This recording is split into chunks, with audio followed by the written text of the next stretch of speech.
তো এই গল্পের শুরুতে আমরা দেখতে পারি জাপানের ইডো শহরকে, যেটাকে সামুরাই ফাইটারদের শহর বলা হতো। তবে এর কিছুদিন পরেই অ্যামেন্টোস নামের কিছু ভয়ঙ্কর মনস্টাররা এসে জাপানের পুরো এই শহরটাকে ডিস্ট্রয় করে দিয়েছিল। তাদের আসার পরেই তাদের এবং মানুষের মধ্যে ভয়ঙ্কর যুদ্ধ শুরু হয়ে গিয়েছিল। তারা এক এক করে শহরের সমস্ত মানুষদেরকে মারা শুরু করেছিল, আর একটা পর্যায়ে তারা শপথ করে নিয়েছিল তারা পৃথিবী থেকে পুরো মানব জাতিকে ডিস্ট্রয় করে ফেলবে। তবে তখন আমরা দেখতে পারি কিছু সামুরাই ফাইটাররা নিজেদের স্কিলের সাহায্যে ফাইনালি সিদ্ধান্ত নিয়ে ফেলে যেই কোনো মূল্যে অ্যামেন্ডোস এই গ্রুপকে পৃথিবী থেকে ভাগিয়েই ছাড়বে, মানে যাতে করে তাদের শহরও তারা সেভ করতে পারে আর পৃথিবীর মানুষদেরকেও তারা সেভ করতে পারে। তবে দুঃখের ব্যাপার হচ্ছে এই যুদ্ধের মধ্যে অনেকগুলো সামুরাই ফাইটারের মৃত্যু হয়ে গিয়েছিল, যেই জন্য মানুষরা অনেকটা দুর্বল হয়ে গিয়েছিল। তবে এই যুদ্ধের ফলে এলিয়েনরা মানুষদেরকে এতটাই ভয় পাওয়া শুরু করে দিয়েছিল যে তারা মানুষদের উপরে তলোয়ার চালানোতে নিষেধাজ্ঞায় জারি করে দিয়েছিল। এখন মানুষদের জীবনও তারা চাইলেও সেভ করতে পারবে না, মানে তাদের জীবন কিভাবে চলবে আর তারা কি ব্যবহার করবে না করবে সেগুলোর জন্য এখন থেকে এই এলিয়েনদের কাছ থেকে পারমিশন নিতে হবে। তো এরপরে এদিকে আমরা শিনপাজি নামের একটা লোককে দেখতে পারি যে কিনা তলোয়ারের উপরে নিষেধাজ্ঞা দেওয়ার পরে এখন একটা রেস্টুরেন্টে কাজ করছিল। তবে সমস্যাটা হচ্ছিল রেস্টুরেন্টের এই টুকটাক কাজগুলো সে করতে পারছিল না, মানে এগুলো করতে তাকে অনেক অসুবিধার ফেস করতে হচ্ছিল।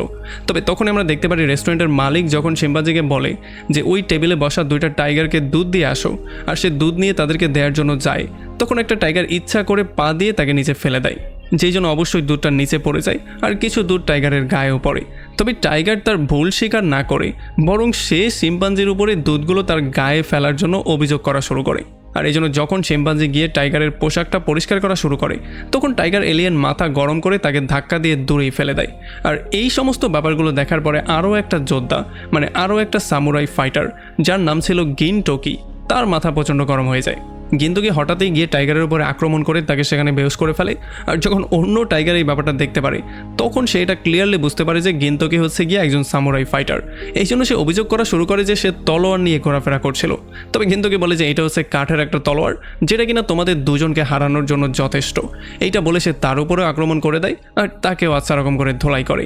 এখন এই ঘটনার পরে তারা দুজন খুবই ভালো বন্ধু হয়ে গিয়েছিল আর তারা কাগুরাই একটা মেয়ের সাথে মিলে একটা গ্রুপ বানিয়ে ফেলে। আসলে তারা সেই সমস্ত মানুষদের সাহায্য করে জীবিকা নির্বাহ করত যারা খুবই দুর্বল এবং নানান বিপদের মধ্যে ঘিরে আছে। এরপরে হঠাৎই একদিন তারা টিভিতে অদ্ভুত রকমের একটা বিটেলের খবর পেয়ে যায় যেটাকে ধরলে বিশাল বড় একটা পুরস্কার দেওয়া হবে। এই জন্য তারা জঙ্গলে বেরিয়ে পড়ে সেই বিটেলটাকে খুঁজে বের করার জন্য। তবে এখানে তারা কাণ্ড নামের একটা লোককে পেয়ে যায় যে কিনা তার পুরো শরীরে মধু মেখে একটা স্ট্যাচুর মতো দাঁড়িয়েছিল। আসলে সে তার সমস্ত ফোকাস এখানে স্ট্যাচু হয়ে দাঁড়িয়ে থাকাতেই দিয়েছিল। এই জন্য আশেপাশে কি হচ্ছে না হচ্ছে, কারা এসেছে, এই ব্যাপারে তার একেবারে নজরই ছিল না। তবে তার সাথে কথা বলে তারা জানতে পারে যে সেও বিটেলটা ধরতে এসেছে। আসলে বিটেলের যেহেতু মধু অনেক বেশি পছন্দের, এই জন্য তার মনে হয়েছিল যদি বিটেল মধু খেতে তার শরীরের কাছে চলে আসে তাহলে সে সেই বিটেলকে ধরে ফেলবে, আর এমন করেই সে হয়তোবা পুরস্কারের টাকাটাও পেয়ে যাবে। তবে এগুলো শোনার পরে শিম্পাঞ্জি আর তার গ্রুপের মনে হয় যে হয়তোবা সে একটা বিশাল বড় বলদ। এই জন্য তারা তাকে ইগনোর করে দিয়ে সেখান থেকে বেরিয়ে চলে যায়। একটু সামনে যাওয়ার পরে তারা আরও একটা লোককে পেয়ে যায় যে কিনা বিটলদেরকে আকর্ষিত করার জন্য গাছের মধ্যে মেয়োনিজ লাগাচ্ছিল। আর এর একটু সামনে যাওয়ার পরে তারা বিশাল বড় একটা বিটেল গাছের মধ্যে পেয়ে যায়। আসলে এইটা দেখার পরে তারা পুরোপুরি শক্ট হয়ে গিয়েছিল, কারণ তারা সাইজে যতটা বড় এই বিটেলটা চিন্তা করেছিল এখানে এসে তারা দেখতে পেয়েছে এটা তার চেয়ে অনেক বেশি বড়। তবে তবুও তারা দৌড়ে সেই বিটেলটাকে ধরতে যায় আর কাগুরা তার ফাইটিং স্কিলের সাহায্যে বিটেলটাকে গাছ থেকে সোজা নিচে ফেলে। তবে পরক্ষণেই তারা জানতে পারে এইটা কোনো বিটেল টিটেল ছিল না, এইটা ছিল ওকিটা নামের একটা ছেলে। আসলে সে নিজে বিটেলের মতো হয়ে এখানে চলেছিল, কারণ তার মনে হয়েছিল যে যদি তাকে বিটেল মনে করে সেই বিটেল এখানে চলে আসে তাহলে সে হয়তো তাকে ধরে ফেলতে পারবে। একটু পরে আমরা দেখতে পারি বিটেল ধরতে আসা সমস্ত মানুষজন একটা গ্রুপ হয়ে তাদের সামনে চলে আসে আর খুব শীঘ্রই তাদের মধ্যে ঝগড়াও শুরু হয়ে যায় এই ব্যাপারটা নিয়ে যে তারা কার আগে কে বিটেলটাকে ধরতে পারবে। আর এগুলো নিয়ে যখন তারা কথা বলছিল তখনই গোল্ডেন কালারের সেই বিটেলটা তাদের সামনে দিয়ে যাওয়া শুরু করে। এটা দেখার পরে শিম্পাঞ্জি এবং তার গ্রুপ সবার আগে বিটেলের পেছনে দৌড়ানো শুরু করে। তবে পেছন পেছন বাকি লোকগুলোও তাদেরকে ফলো করা শুরু করে। এই বিটেলটা জঙ্গল থেকে পালাতে পালাতে সোজা একটা গ্রামের মধ্যেই চলে আসে। তবে তখনই কন্ডোর নজর পড়ে টাই নামের একটা মেয়ের উপরে, যাকে কিনা সে অনেক আগে থেকেই অনেক বেশি পছন্দ করত। এই জন্য সে বিটেলকে বাদ দিয়ে সেই মেয়েটার পেছনে দৌড়ানো শুরু করে। আসলে যদিও টাইকে দেখতে খুবই ইনোসেন্ট মনে হচ্ছিল, তবে তার রাগ অনেক বেশি ছিল। আর যখনই কন্ডো তার কাছে চলে আসে তখন সে বেসবল ব্যাট দিয়ে একটা জোরে আঘাত করে তাকে এখান থেকে সোজা 14 গ্রাম দূরে নিয়ে ফেলে। আর তখন এদিকে আমরা দেখতে পারি কোটোরো নামের একটা ভয়ঙ্কর যোদ্ধাকে। আসলে এই যোদ্ধা যখন এলিয়েনদের সঙ্গে ফাইট হয়েছিল তখন সে সামনের সারিতে ছিল, আর এখন সে তার এলিজাবেথ নামের বিশাল বড় একটা পাখির সঙ্গে হাঁটাহাঁটি করছিল। তবে তখনই তার নজর পড়ে যায় তার পুরনো বন্ধু জিনতোকির উপরে। সে দেখতে পারে জিনতোকিকে অনেক মানুষজন ফলো করছিল। তার মনে হয়েছিল যে কোনো একটা সমস্যা তো হয়েছে, নয়তো সবাই কেন তার পেছন পেছন দৌড়াচ্ছে। এই জন্য কোডোরো তার বন্ধুকে সেভ করার জন্য বিটেল ধরতে আসা বাকি লোকজনের উপরে আক্রমণ করে দেয় আর তাদেরকে আচ্ছা রকম করে ধোলাই করা শুরু করে। তবে তারাও যার যার অস্ত্র বের করে ফেলে। এই জন্য এখানে ভয়ঙ্কর একটা মারামারি শুরু হয়ে যায়। যদিও সবাই মিলে একসাথে কোডোরোর উপরে তারা আক্রমণ করে, তবে কোডোরোর সাথে তারা কোনোভাবেই পারছিল না। কোডোরো এক এক করে তাদের সবাইকে ধোলাই করে। এদিকে যখন কোডোরো এক এক করে সবাইকে ধোলাই করছিল, তখন অন্যদিকে গিনতোকি তার বন্ধুদের সঙ্গে সেই বিটেলটাকে ফলো করতে করতে সোজা বিটেলের সামনে এসে দাঁড়া হয়ে যায়। এখন এই বিটেলটাও ক্লিয়ারলি বুঝতে পারে যে তার কাছে পালানোর মতো অন্য কোনো জায়গা নেই। এই জন্য সে সারেন্ডার করার জন্য ফুললি রেডি হয়ে যায়। তবে তখন আমরা দেখতে পারি ব্যাঙের মতো বিশাল বড় একটা মাছ পানি থেকে লাফ দিয়ে এসে সোজা বিটেলটাকে গিলে খেয়ে পানির মধ্যে চলে যায়। এটা দেখার পরে এখানে তিনজন খুবই হতাশ হয়ে যায়, কারণ তাদের সমস্ত পরিশ্রম ব্যর্থ হয়ে গিয়েছে। এরপরে রাতের বেলায় আমরা নিজু নামের একটা লোককে দেখতে পারি, যে কিনা কোডোরোর সঙ্গে দেখা করতে চলে আসে। আর কোডোরোকে সে বলে যে আমার তলোয়ার তোমার মতো সামুরাই যোদ্ধাদের রক্ত চাই। আর যখন কোডোরো তার তলোয়ারটা দেখতে পারে, তখন সে বুঝতে পারে যে এটা আসলে নর্মাল কোনো তলোয়ার না। এই জন্য সে তার নিজের জীবন বাঁচানোর সম্পূর্ণ ট্রাই করে। তবে নিজুরও তার তলোয়ার দিয়ে 1 সেকেন্ডের মধ্যে তাকে 2 টুকরো করে ফেলে। এরপরে পরদিন সকালবেলায় নিউজটা সমস্ত জায়গায় ছড়িয়ে পড়ে। সমস্ত গ্রামগঞ্জের টিভি চ্যানেলগুলোতেও খবরটা দেখানো হয়। আর যখন এলিজাবেথ তার মালিকের লাশটা দেখতে পারে, তখন সে দৌড়ে চলে আসে জিনতোকি আর তার গ্রুপের কাছে সাহায্য চাওয়ার জন্য। আর যখন তারা বারবার করে এলিজাবেথকে একই ব্যাপারে কোয়েশ্চেন করছিল, তখন এলিজাবেথ পাগলের মতো কান্নাকাটি করা শুরু করে। তবে তখন আবার জিনতোকি একটা কাস্টমারের আওয়াজ শুনতে পারে। এই জন্য সে সেই কাস্টমারের সঙ্গে কথা বলতে বেরিয়ে যায়। এখানে তার দেখা হয়ে যায় তিৎসুয়া নামের একটা লোকের সাথে, যে কিনা তার বোন তিৎসুয়োকে তার সঙ্গে নিয়ে এসেছিল। আসলে তিৎসুয়া কানে একটু কম শুনতো, এই জন্য সে জোরে জোরে চিৎকার চেঁচামেচি করে কথা বলতো। অন্যদিকে তিৎসুয়া একেবারে শান্ত স্বভাবের ছিল, সে কোনো কথাবার্তাই বলছিল না। এখানে তিৎসুয়া গেন্তোকিকে বলে যে আসলে তাদের পারিবারিক একটা তলোয়ার চুরি হয়ে গেছে। এই তলোয়ারটা খুবই শার্প একটা তলোয়ার ছিল। সে তাকে এইটাও বলে যে এই তলোয়ারটা যখন চাঁদের আলোতে চলে আসে, তখন এটা একটা অদ্ভুত রং ধারণ করে। আসলে এই তলোয়ারটা একটা স্পেশাল তলোয়ার, এটা নর্মাল কোনো মানুষ চালাতে পারে না। এইটা যখনই তার বাবা বানিয়েছিল, তারপরে তার বাবারও মৃত্যু হয়ে গিয়েছিল। এরপর থেকে যারাই এই তলোয়ারটাকে টাচ করেছে, প্রত্যেকের মৃত্যু হয়ে গেছে। আসলে তিৎসুয়া মনে করছিল এটা একটা অভিশপ্ত তলোয়ার, যেটা কিনা মানুষের আত্মা চায়, যেটা কিনা মানুষের আত্মা শরীর থেকে নিজে নিজেই বের করে নিয়ে আসে।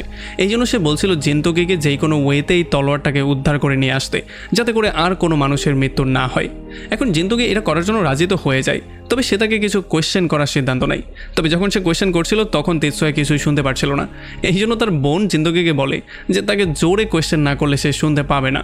এই জন্য জিনতোকি তার কানের কাছে গিয়ে জোরে জোরে চিৎকার করা শুরু করে। তবে সে আসলে এই পাশের কান দিয়ে খুব ক্লিয়ারলি শুনতে পেত। এই জন্য সে জোরে তাকে একটা পাঞ্চ করে বলে, একটু আস্তে কথা বলো।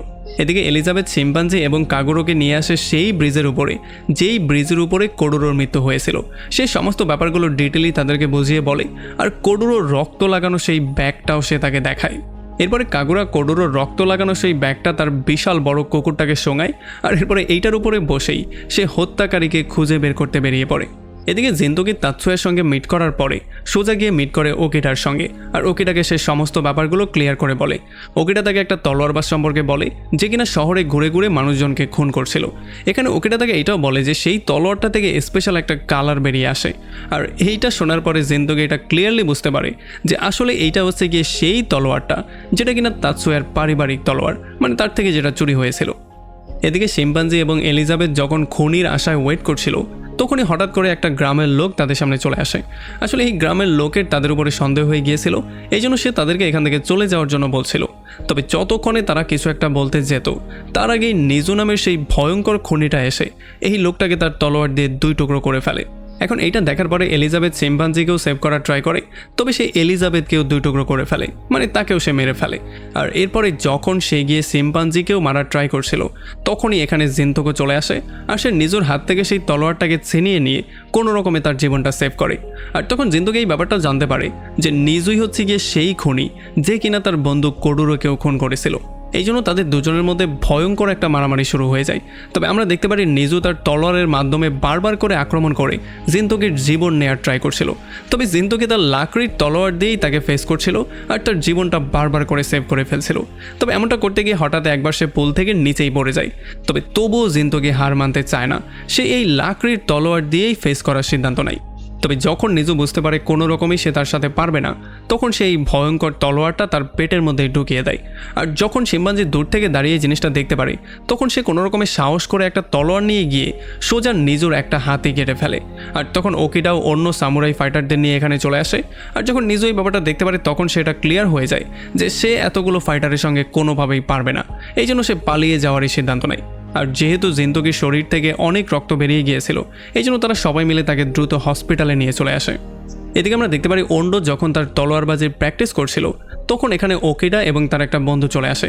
তারা তাকে ইনফর্ম করে বলে যে আসলে নিজু নামের যেই ভয়ঙ্কর খুনিটা, মানে যে মানুষজনকে খুন করে ফেলছে, সে আরও একটা সঙ্গী পেয়ে গেছে। আর সেই সঙ্গীটার অন্য কেউ ছিল না, সেটা ছিল এলিয়েনদের বিরুদ্ধে ফাইট করা তাদের সামুরাই গ্রুপেরই সবচেয়ে ভয়ঙ্কর মেম্বার তাকাসাকি নামের একটা লোক।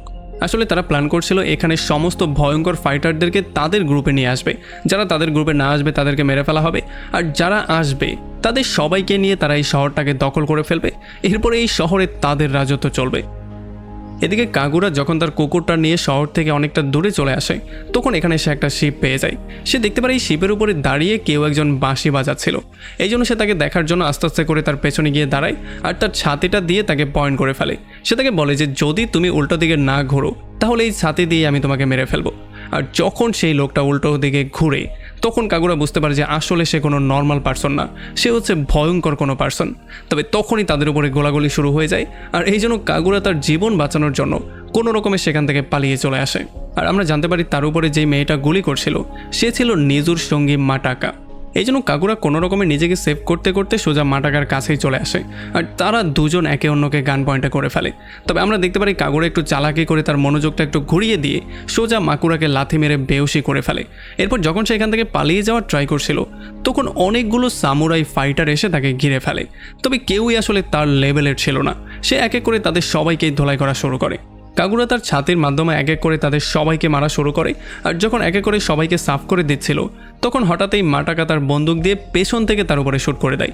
এই জন্য সে অনেকটা আহত হয়ে গেলেও এখন পর্যন্ত তার মৃত্যু হয়নি। আর সে হার মানার জন্য একেবারেই রেডি ছিল না। কাগুরা কোনোভাবে তাদের সবার থেকে নিজের জীবনটাকে সেভ করে দৌড়ে একটা রুমের মধ্যে এসে লুকিয়ে পড়ে। তবে একটু পরে মাটাকা সেই পর্যন্ত চলে আসে আর সে তাকে গান পয়েন্টে নিয়ে বলে যে তুমি যেহেতু এখন এই জায়গাটা সম্পর্কে জেনে গেছো আর সমস্ত ব্যাপারগুলো দেখেও ফেলেছো, এই জন্য আমি কোনোভাবেই তোমাকে আর জীবিত রাখতে পারবো না। আর একটু পরেই আমরা একটা শ্যুটের শব্দ শুনতে পারি। তবে কে মারা গিয়েছে আর কাকে শ্যুট করা হয়েছে সেটা আমাদের বলা হয় না। এরপরে পরদিন সকালবেলা জিনতোকি চোখ খুলে আসলে সে জ্ঞান ফিরে পেয়েছে। আর সে দেখতে পারে টাই তার পাশে বসা ছিল। আসলে টাই তার সমস্ত চিকিৎসার দায়িত্ব নিয়েছিল। আর টাইয়ের কাজ ছিল যতক্ষণ পর্যন্ত জিনতোকি পুরোপুরি সুস্থ না হয়ে যায়, ততক্ষণ পর্যন্ত সে যেন তার কাছ থেকে না সরে। যদিও জিনতোকি চাইছিল কাগুরা এবং শিম্পাঞ্জির সাহায্য করার জন্য এখান থেকে বেরিয়ে পড়তে, সে বেরিয়ে যাওয়ার জন্য উঠেও গিয়েছিল। তবে টাই তার স্পেশাল অস্ত্রের মাধ্যমে তাকে এখানেই থাকতে বাধ্য করে। এদিকে যখন শিম্পাঞ্জি কাগুরাকে রাস্তার সমস্ত জায়গায় খুঁজছিল, তখন হঠাৎই সে তার কুকুরটা পেয়ে যায়। আর এই কুকুরটা তাকে সেই শিপের কাছে নিয়ে আসে। আর এই শিপটা দেখার পরেই শিম্পাঞ্জি এই ব্যাপারটা ক্লিয়ারলি বুঝতে পারে যে কাগুরাই হয়তো বা এই শিপের মধ্যেই আছে। এই জন্য সে শিপের মধ্যে যাওয়ার একটা প্ল্যান করে। তবে যখন সে যাওয়ার ট্রাই করছিল, তখন অন্য একটা সামুরাই এসে তাকে এখান থেকে ভাগিয়ে দেয়। এই জন্য ফাইনালি শিম্পাঞ্জি সিদ্ধান্ত নিয়ে ফেলে সে নতুন একটা প্ল্যান করে নতুন ওয়েতে শিপের মধ্যে যাবে। তবে এখন পর্যন্ত সে এই ব্যাপারটা জানতো না যে এই জাহাজের মধ্যে নিজু আছে। এদিকে জাহাজের মধ্যে মাটাকা নিজুকে বলে যে এখন তো তুমি তোমার একটা হাত হারিয়ে ফেলেছো, এখন তুমি কিভাবে ফাইটার হবে। তবে আমরা দেখতে পারি সে তার সেই স্পেশাল তলোয়ারটার সাহায্যে সোজা মাটাকার গলায় টিপে ধরে। আর একটু পরে সে তাকে ছেড়ে দিয়ে বলে যে একটা হাত চলে যাওয়ার পরেও আমি এখন পর্যন্ত এখানে সবচেয়ে শক্তিশালী পার্সন। এদিকে জিনতোকির ঘরের দরজায় কেউ নক করে, এই জন্য তাই গিয়ে দরজাটা খোলে। তবে তখন তাই দেখতে পারে বাইরে আসলে তাতসুয়া দাঁড়িয়েছিল। আর তার শব্দ শোনার সঙ্গে সঙ্গেই জিনতোকি তাকে মধ্যে আসার জন্য বলে। এরপর সে তাতসুয়ার সঙ্গে মিলে এই ঘর থেকে পালিয়ে যাওয়ার প্ল্যান করা শুরু করে। তবে যখন সে জামা কাপড় নিতে যাচ্ছিল, তখন সে তাইয়ের একটা লেটার পেয়ে যায়, যেখানে লেখা ছিল যে আসার সময় আমার ছাতাটা অবশ্যই ব্যাক করে দিয়ে যাবে। আসলে আমরা জানতে পারি তাই অলরেডি জানতো যে জিনতোকি এই ঘরের মধ্যে কখনোই থাকবে না, সে এখান থেকে পালিয়ে যাওয়ার প্ল্যানিং করছে। তো এখান থেকে বের হওয়ার সঙ্গে সঙ্গেই জিন্দগি গিয়ে প্রথমেই মিট করে একটা বৃদ্ধ লোকের সঙ্গে।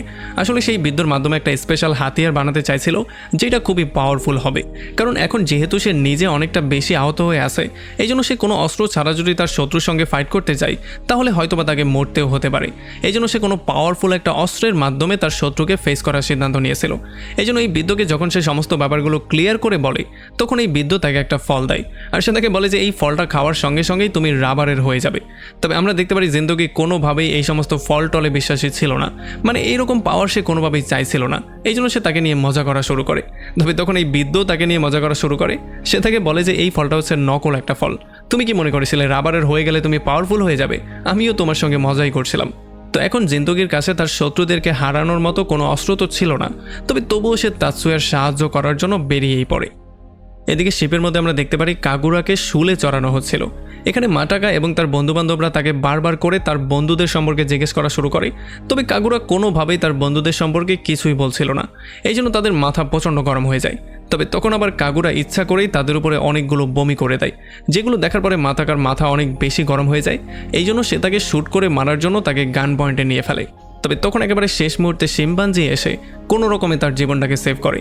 যদিও মাতাকা তাকে জিজ্ঞেস করে যে তার বন্ধুরা কোথায় আছে, তবে শিম্পাঞ্জি বলে যে আমি একাই তোমাদের জন্য যথেষ্ট, আর আমি একাই তাকে সেভ করে এখান থেকে নিয়ে যাব।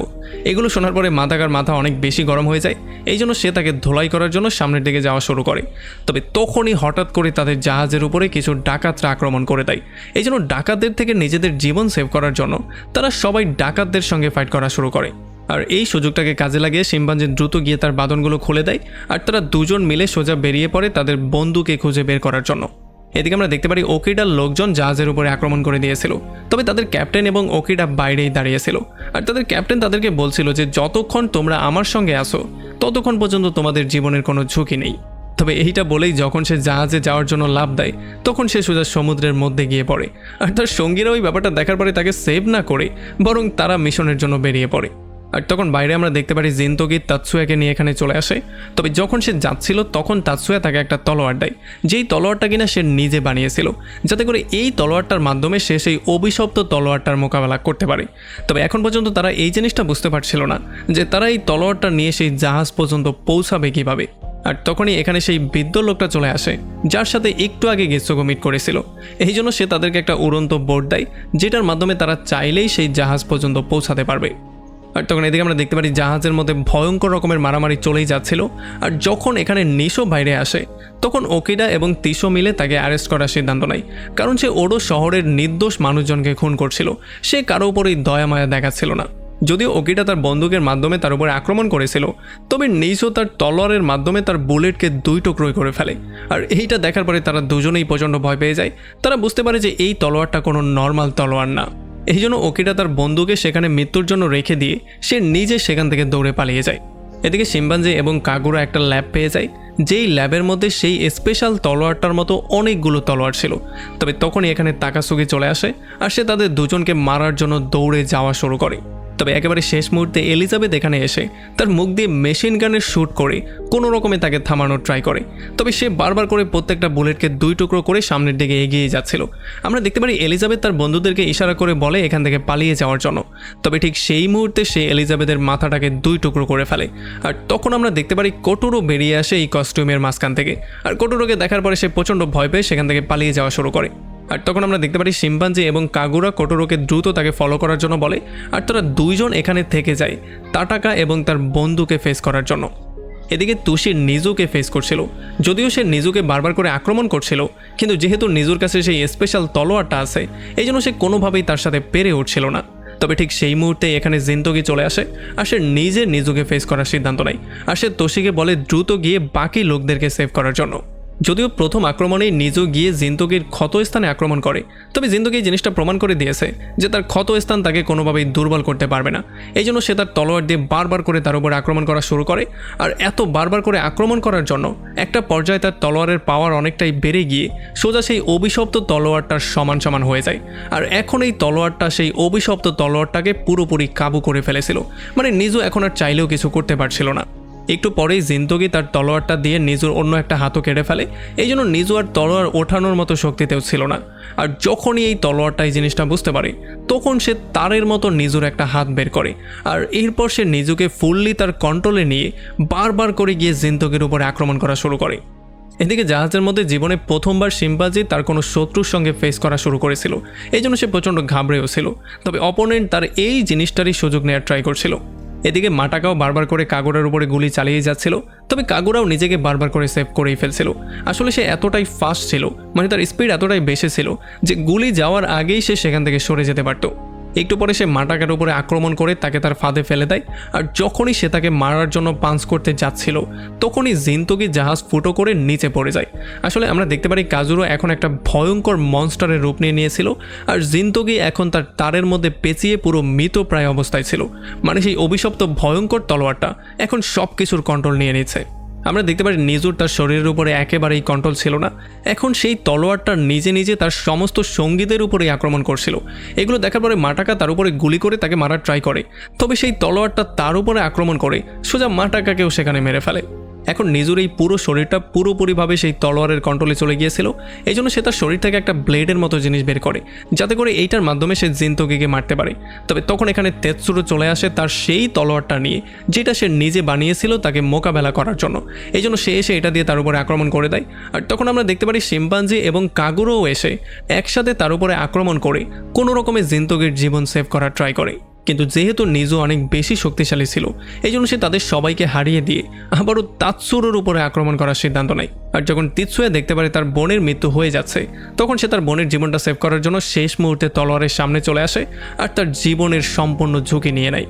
তবে তখনই জিন্তগি জ্ঞান ফিরে পেয়ে যায়, আর সে তার সেই তলোয়ারটা নিয়ে মনস্টারটাকে মারার জন্য তার সমস্ত শক্তি দিয়ে সর্বশেষ একটা ট্রাই করে। সে এত জোরে তার উপরে হামলা করে যেই জন্য তার নিজের তলোয়ারটাই দুই টুকরো হয়ে যায়। তবে তবুও তার আক্রমণটা এতটাই ভয়ঙ্কর ছিল যে নিজুর শরীরের মধ্যে যে মনস্টার ছিল সে এই আক্রমণেই মারা যায়। আর এই জন্য সেই অভিশপ্ত তলোয়ারটা আস্তে আস্তে করে নিজুর শরীর থেকে বেরিয়ে কোথায় যেন গায়েব হয়ে যায়।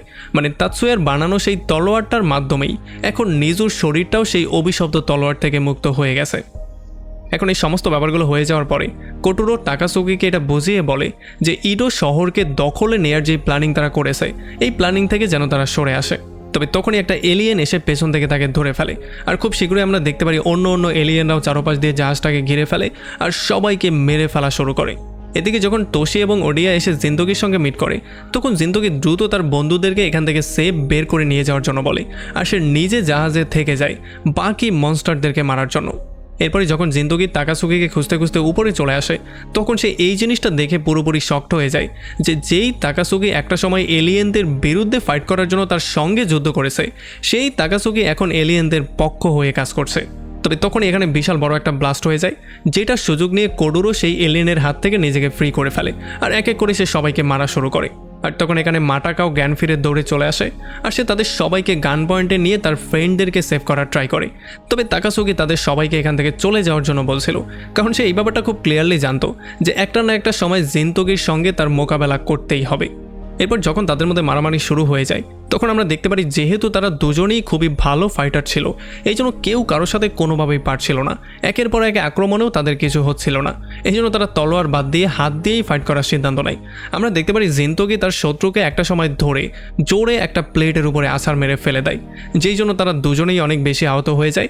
এখন তারা দুজন মারামারি করার পর্যায়েও ছিল না। তবে তবুও জিন্তগি এই সমস্ত ব্যাপারটাকে শেষ করার জন্য তার ছোটবেলার বন্ধুকে মারার জন্য তলোয়ার বের করে। তবে যখন সে তাকে মারতে যাচ্ছিল, তখন সে কোনোভাবেই তাকে মারতে পারছিল না। আর তখন আমরা দেখতে পারি এখানে আরও একটা ব্লাস্ট হয়ে যায়, যেই জন্য সমস্ত কিছু তছনছ হয়ে যায়। আর এই সুযোগে মাটাকা তার বন্ধুদেরকে নিয়ে সেখান থেকে পালিয়ে চলে যায়। আর জিন্তগিকে কোডোরো এসে বলে যে সেই জায়গাতে একটা বোম রেখেছিল, আরও একটা বোম এখানে সে রেখেছে, যেটা একটু পরেই ব্লাস্ট হয়ে যাবে, যেই জন্য পুরো জাহাজটাই ডিস্ট্রয় হয়ে যাবে। এই জন্য কোডোরো জিন্তগিকে নিয়ে সেখান থেকে সোজা সমুদ্রের মধ্যে লাফ দেয়। তবে একেবারে শেষ মুহূর্তে এলিজাবেথ এসে প্যারাশুট হয়ে তাদের দুজনকেই সেভ করে ফেলে। আর তখনই জাহাজের মধ্যে বিশাল বড় একটা ব্লাস্ট হয়ে যায়, যেই জন্য জাহাজটা পুরোপুরি ডিস্ট্রয় হয়ে যায়। আর আমরা দেখতে পারি জিন্তগি এবং তার সমস্ত বন্ধুরা সেফলি সেখান থেকে শহরে চলে আসে। আর এমন একটা ইন্টারেস্টিং পয়েন্টে এই পুরো মুভিটা এখানেই শেষ হয়ে যায়।